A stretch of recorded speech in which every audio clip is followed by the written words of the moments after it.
नमस्कार, exam happy by Jharkhand channel में आपका स्वागत है। तो दोस्तों जुड़ चुका हूं मैं यहां पर आप सभी सहायक अध्यापकों के आकलन परीक्षा की तैयारी को लेकर के और 101% सफलता प्राप्त कराने के लिए। तो आप सभी यहां पर आकलन परीक्षा में 101% सफलता प्राप्त करना चाहते हैं तो आपको हम बता देते हैं कि जैक की तरफ से यह स्पष्ट घोषणा कर दिया गया है कि आपकी एग्जाम मई में होगी और आपका जो एग्जाम होगा वह पाठ्यक्रम पर आधारित प्रश्नों पर होगा। और आप लोग यहाँ पर बहुत से ऐसे नोट्स को परचेज किए हैं जो आपको एक्सरसाइज वाइज पाठ्यक्रम पर आधारित प्रश्न का नोट्स नहीं है। तो यदि आप 101% सफलता प्राप्त करना चाहते हैं और कम पढ़ करके अधिक सफलता लेना चाहते हैं तो वो आपका टेक्स्ट बुक है।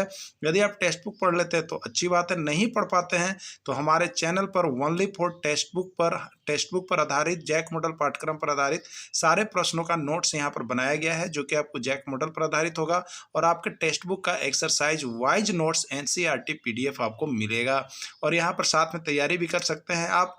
तो अभी आपको मेगा ऑफर दिया जा रहा है, 501 रुपये वाले कोर्स से सिर्फ और सिर्फ 351 रुपये में परचेज आप कर सकते हैं। और यहाँ पर मई जून जब तक परीक्षा होती है तब तक आप पढ़ सकते हैं। और यदि आप चाहते हैं कि केवल हम यहाँ पर नोट्स को ही परचेज करें तो आप नोट्स ले सकते हैं। प्रत्येक विषय का नोट्स आपको 29 रुपये में होली के शुभ अवसर तक दिया जा रहा है। तो आप 29 रुपये में लेकर के किसी भी सब्जेक्ट का नोट्स और पीडीएफ पढ़ सकते हैं। और पूरी क्लासेज को ज्वाइन करना चाहते हैं तो 350 रुपये में पूरी क्लासेज को आप ज्वाइन करके मई तक के लिए पढ़ सकते हैं। और यह केवल जो है आपको जैक मॉडल पाठ्यक्रम पर आधारित प्रश्न है जिसमें किसी भी प्रकार का आपको कुछ भी नहीं दिया गया है, एक्स्ट्रा केवल पाठ्यक्रम पर। तो आप सभी अवश्य देख लें। असमान गति का उदाहरण है। आपसे यहाँ पर देखिए पूछा गया है कि इसमें कौन जो है असमान गति का उदाहरण है, बस, साइकिल, रिक्शा या सभी। देखिए यहाँ पर गति के अंतर्गत आपको विभिन्न प्रकार की गतियों को पढ़ना पड़ता है, वृत्तीय गति, रेखीय गति, असमान गति। तो इसमें पूछा गया कि असमान गति का उदाहरण इसमें से कौन है,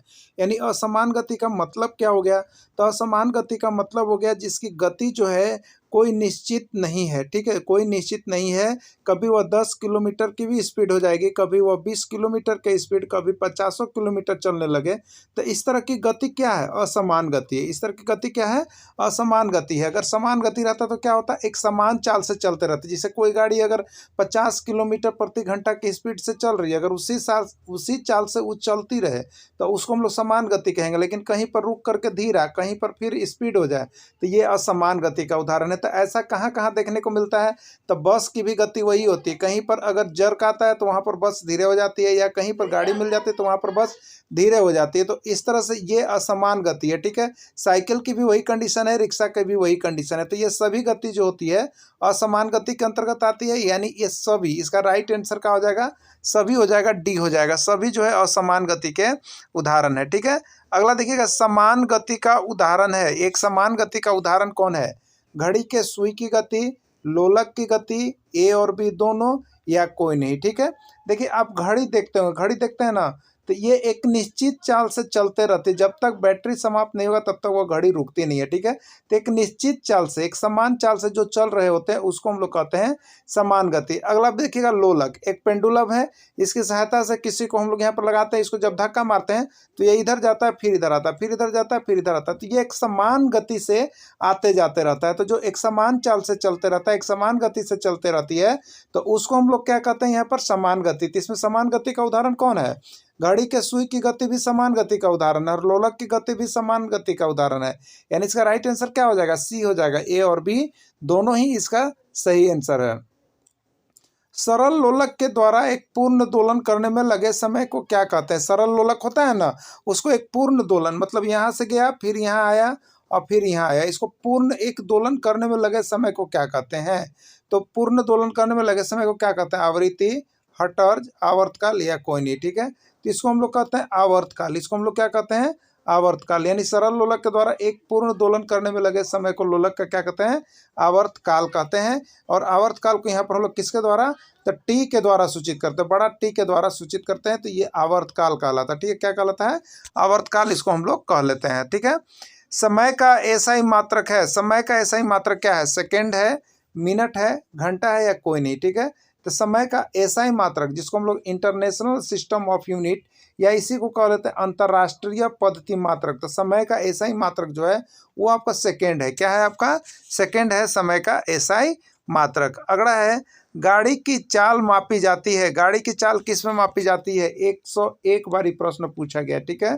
थर्मामीटर से, सिस्मोग्राफ से, फ़ारेनहाइट से या स्पीडोमीटर। तो देखिए यहाँ पर स्पीड मने चाल हो गया, और चाल किस में होता है? गाड़ी में होता है। इसलिए गाड़ी की चाल जो है हमेशा स्पीडोमीटर से मापी जाती है कि वो कितना स्पीड में चल रही है। तो गाड़ी की चाल किस में मापी जाती है?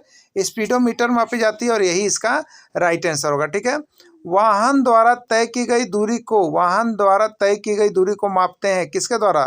थर्मामीटर, सिस्मोग्राफ, ओडोमीटर या स्पीडोमीटर, ठीक है। तो देखिए वाहन द्वारा तय की गई दूरी को जो हम लोग यहाँ मापते हैं किसके द्वारा? तो ओडोमीटर, ओडोमीटर द्वारा तय की गई दूरी को हम लोग ओडोमीटर द्वारा मापते हैं कि कितना दूरी गया है। और स्पीड कितना चल रहा है? तो स्पीडोमीटर द्वारा, ठीक है। दूरी की माप, दूरी मतलब ओडोमीटर और स्पीड मतलब स्पीडोमीटर, ठीक है। चलिए अगला देखिएगा यहाँ पर। लोलक के आवर्तकाल का मात्रक होता है। लोलक के आवर्तकाल का मात्रक क्या होता है? मीटर होता है, सेकेंड होता है, हर्ट्ज होता है या कोई नहीं, ठीक है। तो सरल लोलक के आवर्तकाल यानी लोलक के आवर्तकाल का मात्रक क्या होता है? सेकेंड होता है। सरल लोलक के आवर्तकाल का मात्रक सेकेंड होता है। एकदम याद रखिएगा, बार बार ये प्रश्न पूछा जा रहा है ना। प्रयोगशाला और खेल में प्रायः किस, प्रयोगशाला और खेल में प्रायः किस घड़ी का उपयोग किया जाता है, ठीक है। चुंबकीय घड़ी, मंद घड़ी, विराम घड़ी या कोई नहीं। किसका? प्रयोगशाला और खेल में प्रायः किस घड़ी का उपयोग किया जाता है? 101 बार आया हुआ है। इसका राइट आंसर है विराम घड़ी। कौन सा घड़ी? विराम घड़ी। चलिए अगला देखिएगा। ये सभी आप जो देख रहे हैं ना, ये आपका एनसीईआरटी टेक्स्ट बुक से है और सभी प्रश्न आए हुए हैं। मृदा को प्रदूषित करती है। यूपी टेट 2 बार, बिहार टेट 2 बार और यहाँ पर बिहार आकलन 1 बार पूछा गया है। मृदा को कौन प्रदूषित करती है? पॉलीथीन, उर्वरक, कीटनाशी या अपशिष्ट पदार्थ या सभी, ठीक है। तो देखिए मृदा को जो प्रदूषित करते हैं वो पॉलीथीन भी करती है, उर्वरक भी करती है, कीटनाशी या अपशिष्ट पदार्थ भी करते हैं। राइट आंसर इसका हो जाएगा ये सभी, ठीक है। अगला, मृदा के सबसे ऊपरी परत में उपस्थित सड़े गले जैव पदार्थ को क्या कहते हैं? मृदा के सबसे ऊपरी परत में उपस्थित सड़े गले जैव पदार्थ को क्या कहते हैं? ह्यूमस, बजरी, मृन्मय मृतिका या कोई नहीं, ठीक है। तो मृदा के सबसे ऊपरी परत में उपस्थित सड़े गले जैव पदार्थ को ह्यूमस कहते हैं, और ये सबसे अधिक उपजाऊ भाग होता है, जिसको यहाँ पर उड़ा के ले जाया जाता है हवा के तरफ से भी। पृथ्वी के सबसे ऊपरी परत ह्यूमस की विशेषता क्या है? पृथ्वी की सबसे ऊपरी परत जो होती है उसको ह्यूमस कहते हैं, और उसकी विशेषता क्या है? मृदा को उर्वर बनाता है, पादपों को पोषण प्रदान करता है, यह अधिक जल को धारण करती है, ये सभी। तो ये सभी इसका सही आंसर। मृदा के सबसे ऊपरी परत ह्यूमस जो होती है वो मृदा को उर्वर बनाती है, पादपों को पोषण प्रदान करती है और यह अधिक जल को धारण करती है। इसी कारण से ये ह्यूमस को बहुत अधिक अच्छा माना जाता है, ठीक है। चलिए अगला देखिएगा यहाँ पर।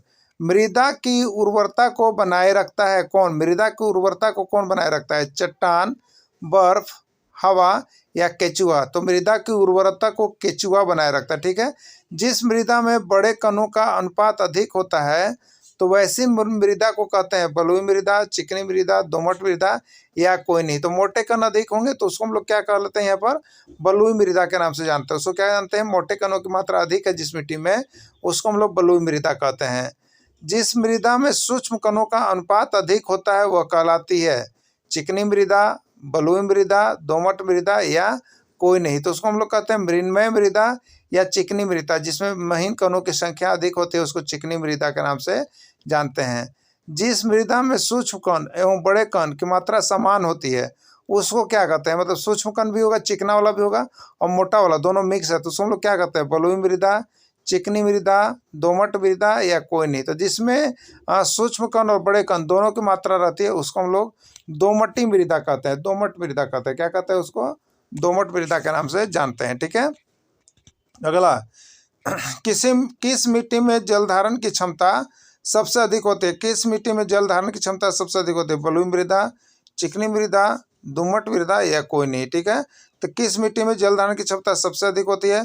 वह है आपका दोमट मिट्टी। दोमट मृदा में सबसे अधिक जल धारण की क्षमता होती है। सबसे अधिक शुद्ध जल होता है जिसे हम पेयजल के रूप में उपयोग करते हैं। सबसे अधिक शुद्ध जल होता है जिसे हम पेयजल के रूप में उपयोग करते हैं। वर्षा का जल, भूमिगत जल, समुद्र का जल या कोई नहीं, ठीक है। तो देखिए यहाँ पर सबसे अधिक शुद्ध जल जो होता है वो आपका यहाँ पर भूमिगत जल होता है। कौन होता है? भूमिगत जल होता है। अगला है, झारखंड में सर्वाधिक किस प्रकार की मिट्टी पाई जाती है? लाल मिट्टी, पीला मिट्टी, काली मिट्टी या कोई नहीं। झारखंड में सर्वाधिक किस प्रकार की मिट्टी पाई जाती है? बहुत बार आया हुआ, ठीक है। तो झारखंड में सर्वाधिक जो है वो आपका लाल मिट्टी पाया जाता है, ठीक है। कौन सी मिट्टी? लाल मिट्टी। मिट्टी का रंग लाल किसकी उपस्थिति के कारण होता है? फेरिक ऑक्साइड, सल्फ्यूरिक अम्ल, नाइट्रिक अम्ल या कोई नहीं, ठीक है। तो मिट्टी का जो रंग लाल होता है वह जो होता है फेरिक ऑक्साइड की उपस्थिति के कारण मिट्टी का रंग लाल होता है। जहाँ पर फेरिक ऑक्साइड ज़्यादा रहते हैं वहाँ के मिट्टी का रंग लाल होता है। जिस मिट्टी में लोहे की अधिकता वहाँ की मिट्टी का रंग लाल होता है, अर्थात फेरिक ऑक्साइड की अधिकता के कारण मिट्टी का रंग लाल होता है। पवन, जल और बर्फ द्वारा मिट्टी की ऊपरी परत को हटाना क्या कहलाता है? जैसे कभी कभी देखिएगा पवन, हवा बहने के कारण भी ऊपर का जो ह्यूमस उपजाऊ मिट्टी है वो उड़ा करके ले जाया जाता है और दूसरे स्थान पर चल जाता है, ठीक है। उसको हम लोग क्या कहते हैं? मृदा अपरदन, मतलब मृदा वहाँ से कटा। उसी तरह से यहाँ पर जल, जो अधिक बाढ़ आने के कारण भी जो मृदा की ऊपरी परत होती है जो उपजाऊ, वो भी दूसरे जगह चला जाता है और यहाँ पर मिट्टी का कटाव हो जाता है। तो उसको मिट्टी का जो कटाव होता है उसको हम लोग मृदा अपरदन के नाम से जानते हैं। क्या जानते हैं उसको? मृदा अपरदन के नाम से जानते हैं। मृदा अपरदन को रोका जा सकता है। मृदा अपरदन को किस प्रकार से रोका जा सकता है? अधिक से अधिक वन लगा के, पानी को बांधकर, बाढ़ को रोककर या कोई नहीं, ठीक है। तो सबसे अधिक वन को लगा करके यहाँ पर मृदा को रोका जा सकता है, ठीक है। अम्ल स्वाद में होते हैं, पूछा जा रहा है कि अम्ल स्वाद में होते हैं, एसिड, ठीक है। एसिड अम्ल जो होते हैं उसका टेस्ट कैसा होता है? ये प्रश्न जो है आपका यूपी में जो वहाँ पर बेसिक परीक्षाएं चलती है उसमें ये 101 बार आया हुआ है ये अम्ल का क्वेश्चन अब तक, ठीक है। तो खट्टा होता है, मीठा होता है, तीखा होता है, कड़वा होता है, अम्ल स्वाद में कैसे होते हैं, ठीक है। तो जितने भी अम्ल होते हैं वो स्वाद में खट्टे होते हैं। अम्ल क्या होते हैं? स्वाद में खट्टे होते हैं। जितने भी अम्ल होते हैं उनका टेस्ट यदि आप करेंगे तो खट्टे होंगे। जो खट्टे होंगे उनको आपको टेस्टिंग करने पर उसको अम्ल में डालना है, ठीक है। प्रश्न आया हुआ था, इसमें कौन अम्लीय है? आपको बताना है कि इसमें कौन सा अम्लीय है और कौन अम्लीय नहीं है। नींबू, संतरा, दही या सभी, ठीक है। नींबू को जब आप स्वाद लेते हैं, टेस्ट करते हैं तो ये कैसा होता है? खट्टा होता है। संतरा भी कैसा होता है? खट्टा होता है। दही भी स्वाद में कैसे होते हैं? खट्टे ही होते हैं, ठीक है। इसलिए इसका राइट आंसर क्या हो जाएगा? सभी है। इसमें जितने पदार्थ है सभी पदार्थ जो हैं वो अम्लीय पदार्थ की श्रेणी में ही आते हैं, ठीक है। तो सभी इसमें अम्लीय पाए जाएंगे। क्षार का स्वाद होता है, क्षार स्वाद में कैसे होते हैं? अम्लीय, मीठा, कड़वा या खट्टा? क्षार का स्वाद कैसा होता है, ठीक है। तो देखिए क्षार का जो स्वाद होता है जब आप उसको जेब पर टेस्टिंग करेंगे तो क्षार का स्वाद कैसा होता है? कड़वा होता है। ये बिहार में जो एग्जाम हुआ है उत्कलन में उसमें 2 बार पूछा गया है और आपका यूपी में जो है उसमें 1 बार पूछा गया है। उसी तरह बंगाल में ये 2 बार पूछा गया। तो इस तरह से सारे प्रश्न आए हुए। क्षार का स्वाद कैसा होता है? कड़वा होता है। हो सके कि आपका भी आ जाए। तो सारे एनसीईआरटी का नोट्स और पीडीएफ परचेज करना आप नहीं भूलेंगे, क्योंकि जैसे ही आप नहीं परचेज करते हैं तो आपको हो सके कि यहाँ पर 1-2 मार्क्स के लिए आपका मिस कर जाए। इसलिए किसी भी तरह का यहाँ पर रिस्क नहीं लेना है। जुड़ करके सारे पाठ्यक्रम पर आधारित प्रश्नों को अवश्य पढ़ लेना है, ठीक है। सिरका में कौन सा अम्ल पाया जाता है? देखिए ये प्रश्न अब तक आपको बता देते हैं 101 बार पूछा गया है कि सिरका में कौन सा अम्ल पाया जाता है? एसिटिक अम्ल, फॉर्मिक अम्ल, साइट्रिक अम्ल या लैक्टिक अम्ल? सिरका में कौन सा अम्ल पाया जाता है? जो सिरका होते हैं, अचार होता है, उसमें कौन सा अम्ल पाया जाता है? तो देखिए आपको एसिटिक अम्ल पाया जाता है, ठीक ना। उसमें कौन सा अम्ल पाया जाता है? एसिटिक अम्ल सबसे ज़्यादा पाया जाता है। चिट्टी का डंक में कौन सा अम्ल पाया जाता है? चिट्टी का डंक में कौन सा अम्ल पाया जाता है? 1001 बार अब तक के परीक्षा में सर्वाधिक बार पूछा गया यह प्रश्न आपका है कि चिट्टी का डंक में कौन सा अम्ल पाया जाता है? फॉर्मिक अम्ल, साइट्रिक अम्ल, लैक्टिक अम्ल या एसिटिक अम्ल, ठीक है। तो चिट्टी का डंक में जो होता है फॉर्मिक अम्ल पाया जाता है, जिसके कारण हमें क्या होता है? तो बहुत ही यहाँ पर जब चिट्टी डंक काटती है तो बहुत खजुलाता है और दर्द होता है, ठीक है। तो चिट्टी के डंक में जो पाया जाता है फॉर्मिक अम्ल पाया जाता है। और ये बार बार पूछा जाता है, जरूर आप किस में कौन सा अम्ल पाया जाता है इसको देख लेना नितांत आवश्यक है आपको। नींबू व संतरा में कौन सा अम्ल पाया जाता है? एसिटिक अम्ल, फॉर्मिक अम्ल, साइट्रिक अम्ल, लैक्टिक अम्ल। ठीक है, तो देखिए एसिटिक अम्ल तो आपका सिरका में पाया जाता है। फॉर्मिक अम्ल किसमें, जो डंक मारने वाले जितने होते हैं उसमें फॉर्मिक अम्ल होता है।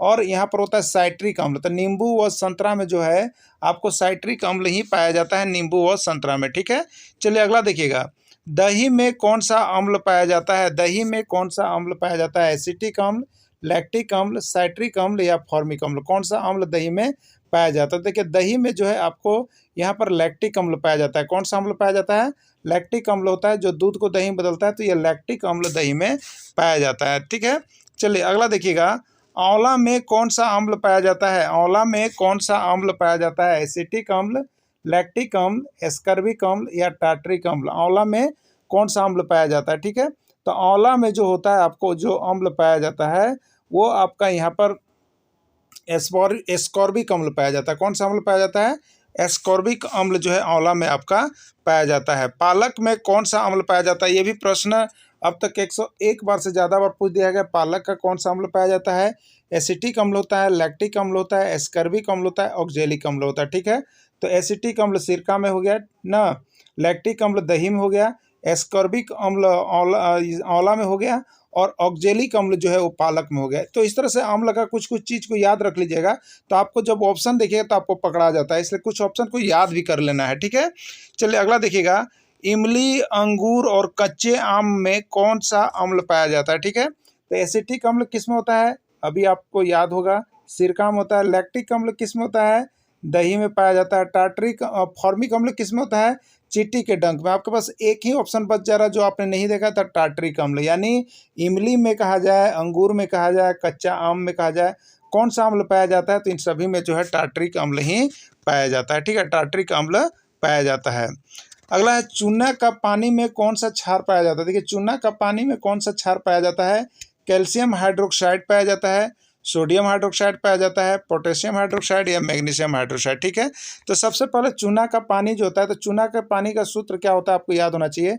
तो CaO एक कहते हैं और एक को कहते हैं CaOH2। ठीक है, यानी एक हो गया कैल्शियम ऑक्साइड और एक हो गया कैल्शियम हाइड्रोक्साइड। ठीक है, इसी को चूना कहते हैं। एक होता है बिना बुझा हुआ चूना और एक होता है बुझा हुआ चूना। तो जिसमें जल मिल गया वो हो गया बुझा हुआ चूना और जिसमें जल नहीं मिला वो बिना बुझा हुआ चूना। तो ये दोनों चूना का है। तो यहाँ पर एक ही ऑप्शन आ रहा है, देखिए आपको कैल्शियम हाइड्रोक्साइड। कैल्शियम हाइड्रोक्साइड यहाँ पर दिया हुआ CaOH2, यही चूना का पानी है। ठीक है, चलिए अगला प्रश्न देखिएगा, दूधिया मैग्नीशियम यानी मिल्क ऑफ मैग्नीशिया किस में पाया जाता है, मिल्क ऑफ मैग्नीशिया। ठीक है, calcium hydroxide, magnesium hydroxide, potassium hydroxide या कोई नहीं।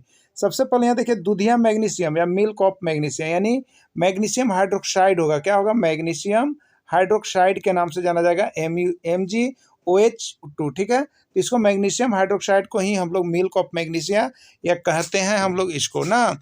अगला प्रश्न है, अम्ल किस प्रकार काम करता है। अम्ल जो है किस प्रकार काम करता है आपको बताना है।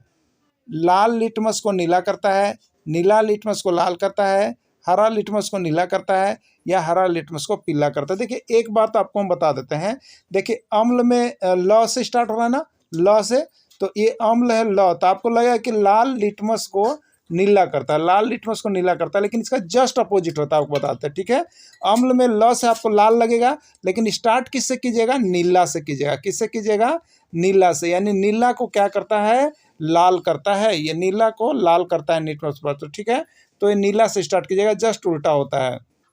अगला है, क्षार किस प्रकार काम करता है, क्षार किस प्रकार काम करता है। तो आपको अम्ल का याद हो गया ना, अम्ल क्या करता है, नीला से लाल, तो क्षार जस्ट उसका उल्टा करेगा, क्या करेगा, लाल से नीला, यानी लाल लिटमस पत्र को क्या कर देगा, नीला कर देगा, जस्ट उल्टा होता है। तो इस तरह से आप दिमाग में जब बनाइएगा उसको, अम्ल का आपको याद रहेगा, तो अम्ल का उल्टा क्षार होता है, तो क्षार वाला में उसमें लगा दीजिएगा। ठीक है, तो एक यदि अम्ल का याद है तो क्षार का जस्ट उसका अपोजिट कर लेना है। जिस विलयन पर अम्ल या क्षार किसी का कोई प्रभाव नहीं पड़ता है उस विलयन को क्या कहते हैं, अम्लीय विलयन, क्षारीय विलयन, उदासीन विलयन या कोई नहीं। ठीक है, तो जिस विलयन पर अम्ल या क्षार किसी का प्रभाव नहीं पड़ता है उस विलयन को हम लोग यहाँ कहते हैं उदासीन विलयन। क्या उसको कहते हैं, उदासीन विलयन कहते हैं, जिस विलयन पर अम्ल या क्षार का प्रभाव नहीं पड़ता है। ठीक है, अगला है यहाँ पर, अगला यहाँ पर देखिएगा, ये सभी प्रश्न आए हुए हैं। चिट्टी जब काटती है तो त्वचा में कौन सा अम्ल छोड़ देती है? चींटी जब काटती है तो हमारे त्वचा में एक अम्ल छोड़ देती है, जिसके कारण बहुत अधिक से परपराता हम लोग जिसको कहते हैं। तो कौन सा अम्ल होता है? तो आपको पता होगा भी कि चींटी के डंक में जो पाया जाता है वो फॉर्मिक अम्ल पाया जाता है। वही फॉर्मिक अम्ल हमारे त्वचा में छोड़ के चला जाता है, जिसके कारण हमें बहुत सा परपराता है और बहुत दुखता है। ठीक है, चलिए अगला है, जब मिट्टी अत्यधिक अम्लीय हो जाता है तो ऐसे में मिट्टी को उपचारित किया जाता है किसके द्वारा? बुझा हुआ चूना, बिना बुझा हुआ चूना, कास्टिक सोडा, कैल्शियम कार्बोनाइट या कुछ नहीं। ठीक है, तो जब मिट्टी अधिक अम्लीय हो जाए तो उसको उपचारित करने के लिए उसमें बुझा हुआ चूना या बिना बुझा हुआ चूना, कोई भी चूना आप जब मिलाएंगे तो वो आपको मिट्टी जो है अम्लीय उसकी कम हो जाती है और वो पैदावार लायक हो जाता है। इसमें अम्ल कौन है? आपको बताना है कि यहाँ पर जो दिया हुआ है इसमें अम्ल कौन है? HCl, H2SO4 या HNO3? कोई नहीं, सभी। क्या होगा? ठीक है, तो सबसे पहले देखिए HCl को हम लोग क्या पढ़ते हैं? HCl को हम लोग पढ़ते हैं हाइड्रोक्लोरिक अम्ल। क्या पढ़ते हैं? हाइड्रोक्लोरिक अम्ल, HCl को कहते हैं। H2SO4 तो ये भी अम्ल हो गया। H2SO4 को हम लोग क्या कहते हैं? सल्फ्यूरिक अम्ल। क्या कहते हैं? सल्फ्यूरिक अम्ल, तो ये भी अम्ल हो गया। और HNO3 को क्या कहते हैं? नाइट्रिक अम्ल। क्या कहते हैं? नाइट्रिक अम्ल, तो ये भी अम्ल हो गया। इस तरह से आप देख रहे हैं HCl भी अम्ल है, H2SO4 भी अम्ल है, HNO3 भी अम्ल है। तो इसमें एक ऑप्शन देखिए आपको दिया गया है, क्या दिया गया है? लास्ट में एक ई ऑप्शन है जिसमें सभी दिया हुआ है। ठीक है, तो ई ही इसका राइट आंसर हो जाएगा। ठीक है, तो इसमें सभी जो है अम्लीय हैं। इसमें क्षार कौन है आपको पता करना है। इसमें क्षार कौन है? आप देखिएगा HCl है, H2SO4 है, NaOH है या HNO3। आप देखिएगा अगर HCl की बात कीजिएगा तो HCl को हम लोग क्या कहते हैं? हाइड्रोक्लोरिक अम्ल कहते हैं। ठीक है, तो ये तो अम्ल हो गया। उसी तरह से H2SO4 को क्या कहते हैं? सल्फ्यूरिक अम्ल कहते हैं, तो ये भी क्या हो गया? अम्ल हो गया। उसी तरह से NaOH को क्या कहते हैं? कास्टिक सोडा कहते हैं। क्या कहते हैं? Caustic soda. और HNO3 को क्या कहते हैं? नाइट्रिक अम्ल। तो देखिए इसमें 3 गो अम्ल है लेकिन एक सोडा है, तो सोडा वाला जितना चीज आता है OH ग्रुप का वो सभी क्षार में जाता है। किस में जाता है? क्षार में जाता है। तो इसमें क्षार कौन है? आपसे यही पूछा था, तो NaOH जो है आपका क्षार है, ये आपका राइट आंसर है। ठीक है, तो पश्मीना शॉल कहाँ से प्राप्त होता है? बहुत बार आप प्रश्न को देखे होंगे, पश्मीना नाम सुने होंगे। तो नया नया आप अगर पहली बार अगर देख रहे हैं तो आप यह इसका मतलब है कि आपने सीटेट ये सब नहीं ज्वाइन किया है। तो सीटेट यदि आप दिए होंगे तो पश्मीना शॉल के बारे में बार बार वहाँ सीटेट में पूछा जाता है। ठीक है, तो ये आपका पश्मीना शॉल जो है यहाँ पर स्टेट का भी एग्जाम में लगा दिया है, आता है बार बार। तो पश्मीना शॉल कहाँ मिलता है? तिब्बत में, लद्दाख में, जम्मू कश्मीर में या कहीं नहीं। ठीक है, तो देखिए ये पश्मीना जो बकरी होती है ना, पश्मीना, ये जो है आपको जम्मू कश्मीर में सबसे ज़्यादा मिलता है। पश्मीना का शाल जो होता है ये जम्मू कश्मीर में सबसे ज़्यादा होता है और यह बहुत हल्के शाल होता है। आपको इसकी गुणवत्ता बता देते हैं, ये हल्के शाल होते हैं। आपको देखने में लगेगा कि इतना हल्का है लेकिन इसमें गर्मी क्या होगा, लेकिन यही इसमें ऐसी खासियत है कि सबसे अगर 50 ग्राम का शाल है और आप 2 केजी का एक कंबल आप लिए हैं तो ये जो शॉल है ना उसके बनिस्बत ज़्यादा गर्म होता है। तो ये पश्मीना शॉल जो है जम्मू कश्मीर का है और ये बहुत ज़्यादा गर्मी इस साल में होता है। देखिए यहाँ पर लिखा हुआ है पश्मीना शॉल जो है वो क्या होता है? अंगोरा नामक बकरी के ऊन से प्राप्त किया जाता है। ये अंगोरा बकरी जो है ये जम्मू कश्मीर में पाई जाती है और उसी बकरी से जो है ये पश्मीना शाल बनाया जाता है। और पश्मीना शाल की खासियत है कि बहुत ज़्यादा गर्म होती है, ठंडे स्थानों पर ये जो है बहुत अच्छा आपके इसके लिए काम करता है, इसलिए यहाँ पर जम्मू कश्मीर में ये शाल चलता है।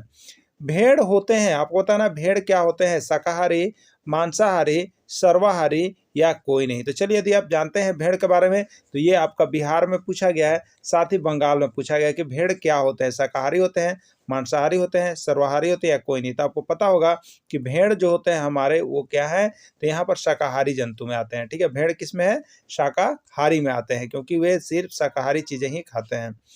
रेशम कीट किस पेड़ की पत्तियों से प्राप्त किया जाता है? यानी रेशम का जो कीट होता है वो कौन से पेड़ की पत्तियों में रहते हैं? यानी रेशम का कीट जो लगता है वो किस पेड़ की पत्तियों पर ज्यादा करके बैठते हैं और लगते हैं?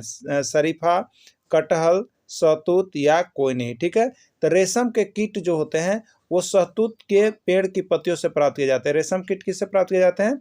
शहतूत के पेड़ की पत्तियों से प्राप्त किए जाते हैं। ठीक है, तो रेशम कीट जो होता है शहतूत, जिसको आप लोग कभी कभी सुने होंगे तूत के नाम से जानते होंगे, तूत ना, उसी को हम लोग यहाँ पर शहतूत कहते हैं। तो ये शहतूत के पेड़ के जो होते हैं पत्तियों पर, उस पर रेशम कीट बहुत ज़्यादा प्राप्त किए जाते हैं और रेशम कीट रेशम पालन के लिए ये अच्छा एक पौधा भी माना जाता है, शहतूत को हम लोग कहते हैं। ठीक है, चलिए अगला, सबसे सामान्य रेशम कीट का नाम क्या है? मतलब यहाँ पर जो रेशम कीट होते हैं जो शहतूत पेड़ की पत्तियों पाए जाते हैं उसमें बहुत तरह के रेशम कीट होते हैं, लेकिन सबसे सामान्य जो सब जगह लगभग पाए जाते हैं और उससे प्राप्त किए जाते हैं, तो उस सामान्य रेशम कीट का नाम क्या है? शहतूत रेशम कीट, शरीफा रेशम कीट, पालक रेशम कीट, या कोई नहीं, ठीक है। तो सबसे सामान्य रेशम कीट जो होता है उसको हम लोग यहाँ पर कहते हैं, देखिए सहतूत, ठीक है, सहतूत रेशम कीट होता है, ठीक है, सहतूत रेशम कीट को हम लोग कहते हैं। अगला है झारखंड राज्य में किस प्रकार के रेशम का उत्पादन होता है। जो हमारा झारखंड राज्य है उसमें तो रेशम का उत्पादन होता है, सहतूत के पट्टियों पर किया जाता है, लेकिन उस रेशम का नाम क्या है। सिल्क नाम है, बत्तर नाम है, तसर नाम है या कोई नहीं, देखिए, ठीक है। तो झारखंड में जो सबसे अधिक प्रकार के यहाँ पर जो रेशम कीट का रेशम का उत्पादन होता है सबसे अधिक प्रकार का, वो देखिए आपका है तसर रेशम। कौन सा रेशम है, तसर रेशम जो होता है वो सबसे अधिक होता है, उसको हम लोग तसर रेशम के नाम से जानते हैं। तसर रेशम जो है वो राइट आंसर आपका हो गया, ठीक है। चलिए अगला देखिएगा, प्राकृतिक रेशम उत्पादन में विश्व में पहले स्थान पर कौन सा है। माने प्राकृतिक रेशम के उत्पादन में विश्व में सबसे पहले स्थान पर कौन सा देश है, आपको बताना है। चीन, संयुक्त अमेरिका, भारत या कोई नहीं, ठीक है। तो प्राकृतिक रेशम के उत्पादन में विश्व में पहले स्थान पर जो है वो आपका चीन स्थान रखता है। कौन सा स्थान रखता है, चीन स्थान रखता है, ठीक है। रेशम कीड़ा है, रेशम का कीड़ा कौन होता है। रेशम का कीड़ा कोकून, कैटरपिलर, शलभ या कोई नहीं, ठीक है। तो रेशम के कीड़ा को हम लोग क्या कहते हैं, कोकून कहते हैं ना। रेशम के कीट को कोकून के नाम से जानते हैं और इसी से रेशम प्राप्त होता है, तो ये कोकून ही कहा जाता है। अगला है, निम्नलिखित में से कौन ऊन नहीं देता। आपको बताना है इसमें से कौन जो है ऊन नहीं देता है। याक है, ऊंट है, बकरी है या कुत्ता। देखिए याक ये सबसे ऊंचे स्थानों पर और सबसे ठंडे स्थानों पर रहते हैं, तो इनके ये क्या होते हैं, तो इनके बहुत घने घने बाल होते हैं जो कि ऊन प्राप्त इनसे होता है और यह बहुत ही गर्म होता है। ऊंट का भी होता है और बकरी, इसमें आपने देखा था अभी जम्मू कश्मीर में जो पश्मीना बकरी पाई जाती है उसके क्या होता है, पश्मीना शॉल जो बनाया जाता है वो बकरी से ही बनाया जाता है। तो इस तरह से इसमें एक नाम केवल बचिया कुत्ता, इससे जो होता है ऊन नहीं बनाया जाता है, ठीक है, इसका ऊन नहीं होता है, बाकी ये तीनों का ऊन होता है। तो देखिए यहाँ पर अगला, जब भोजन का विघटन ऑक्सीजन के उपयोग द्वारा होता है, जब भोजन जो ग्लूकोज है उसका टूटना ऑक्सीजन के उपयोग द्वारा होता है तो उससे क्या कहते हैं, वायवीय शोषण, अवायवीय शोषण, संतृप्त क्रिया या कोई नहीं, ठीक है। तो जब भोजन का विघटन ऑक्सीजन के उपयोग द्वारा होता है तो उसको हम लोग वायवीय शोषण कहते हैं। क्या कहते हैं उसको, वायवीय शोषण के नाम से जानते हैं। जब भोजन का विघटन ऑक्सीजन की अनुपस्थिति में होता है, जब भोजन का विघटन ऑक्सीजन की अनुपस्थिति में होता है तो उससे क्या कहते हैं, वायवीय शोषण, अवायवीय शोषण, संतृप्त क्रिया या संतृप्त क्रिया। तो जब भोजन का विघटन जो है ऑक्सीजन की अनुपस्थिति में होता है तो उसको हम लोग कहते हैं अवायवीय शोषण। क्या कहते हैं, अवायवीय शोषण के नाम से जानते हैं।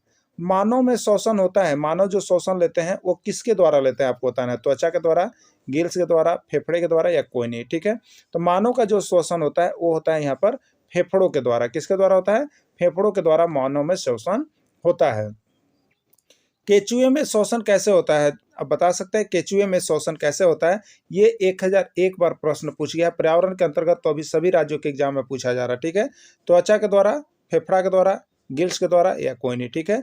तो ये जो केचुआ है उसमें शोषण जो होता है वो आपको त्वचा के द्वारा होता है। किसके द्वारा होता है, त्वचा के द्वारा शोषण सबसे ज्यादा होता है। मछली में शोषण अंग होता है, मछली में शोषण अंग कौन होता है। ये भी प्रश्न आपको 501 बार पूछ दिया गया है कि मछली में शोषण अंग कौन होता है, त्वचा, फेफड़ा, गिल्स या कोई नहीं। तो मछली में जो शोषण अंग होता है वो गिल्स होता है, ठीक है, जिसके द्वारा मछली जो होते हैं घुले हुए ऑक्सीजन को लेते रहते हैं और पानी के अंदर जिंदा रहते हैं, ठीक है।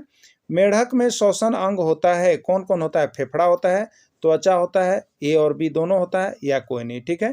तो देखिए मेढक में जो शोषण अंग होता है वो ए और बी दोनों यानी फेफड़ा और त्वचा दोनों होता है, क्योंकि मेढक जो उभयचर प्राणी है वो देखिएगा तो पानी में भी रहता है और स्थल पर भी आप देखते हैं दोनों जगह जिंदा रहता है। तो जब वो पानी में रहता है तो वो जो ऑक्सीजन है वो फेफड़ा के द्वारा लेता है और जब पानी में जब रहता है तो वो ऑक्सीजन जो है त्वचा के द्वारा लेता है। किसके द्वारा लेता है, त्वचा के द्वारा। लेकिन जब ये धरातल पर आ जाता है, जमीन पर रहता है, तो वो ऑक्सीजन जो है फेफड़ा के द्वारा रहता है, इसलिए दोनों जगहों पर रहने के लिए अनुकूलित होता है। इसका राइट आंसर ए और बी दोनों हो जाएगा ना। पत्तियों में गैसों का आदान प्रदान होता है किसके द्वारा, फेफड़ों के द्वारा, तना के द्वारा, रंध्र के द्वारा या कोई नहीं। तो देखिए इसमें जो पत्तियों में गैसों का आदान प्रदान होता है वो रंध्र के द्वारा होता है। किसके द्वारा होता है, पत्तियों में रंध्र होते हैं जिसके द्वारा यहाँ पर गैसों का आदान प्रदान होता है। तो इस तरह से आप यहाँ पर देख लिए क्लास 7 का एक्सरसाइज जो था ये आपका 4, 5 और 6 से सभी इंपॉर्टेंट क्वेश्चन आए हुए थे और सभी प्रश्नों को हमने यहाँ पर दे दिया, जो कि सभी राज्यों में आए हुए भी हैं और आपका जेटेट में भी आया हुआ। तो इस तरह से सभी राज्यों में आने वाले प्रश्न और एनसीईआरटी नोट्स का पीडीएफ जो आपके लिए 100% रामबाण यहाँ पर काम करने वाला है। यदि आप देख लेते हैं तो यहाँ से 101% आपको पास होने गारंटी होता है। तो आप सभी अभी के अभी नोट्स लेकर जुड़ जाइएगा और पढ़ लीजिएगा। वीडियो को अंत तक जुड़े रहें, इसके लिए आप सभी को बहुत बहुत धन्यवाद।